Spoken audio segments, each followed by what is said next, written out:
depuis quelques semaines, vous avez lancé la grève et les enfants sont sortis dans la rue.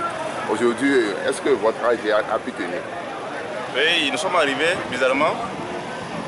Les lieux ont été interdits pour l'AG, alors que nous avions déjà envoyé une lettre d'information au ministre en charge de l'administration territoriale. Comme d'habitude, depuis qu'on a commencé, c'est ce que nous faisons, et ça s'est bien passé.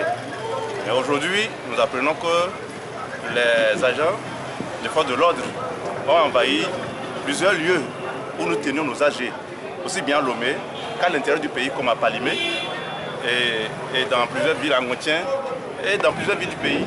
Les préfets ont même appelé nos amis pour leur dire cette tentative d'intimidation qui continue. Et nous voyons ça un peu dommage. Mais pourtant, nous sommes réunis ici à Lomé.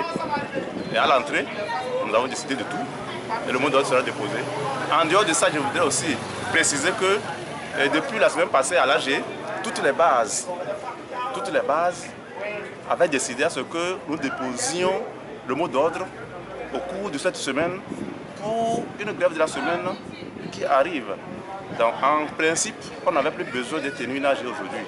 Mais nous avons voulu le faire juste pour réactualiser.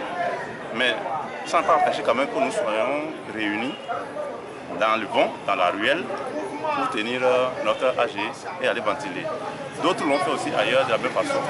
Il y a des groupes constitués sur WhatsApp et qui nous ont donné aussi leur avis, ce qui nous a donné maintenant, disons, cette opportunité d'aller déposer le mot d'ordre aujourd'hui.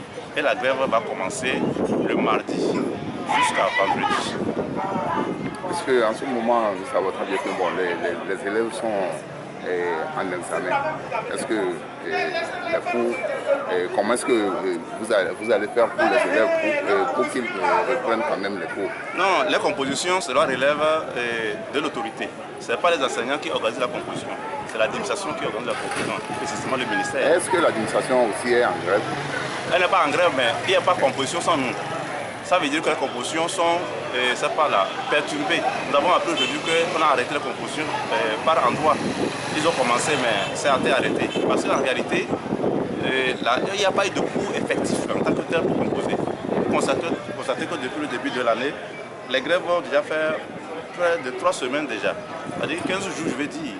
Ce qui fait que bon, il n'est pas possible de composer en réalité si on veut être sincère. Et c'est pour cela que nous interpellons l'autorité à ce que nous enseignons pour qu'on arrête l'hémorragie le plus tôt possible. Si ça continue ainsi, le deuxième trimestre aussi va être perturbé et ce n'est pas notre souhait. Et le ministre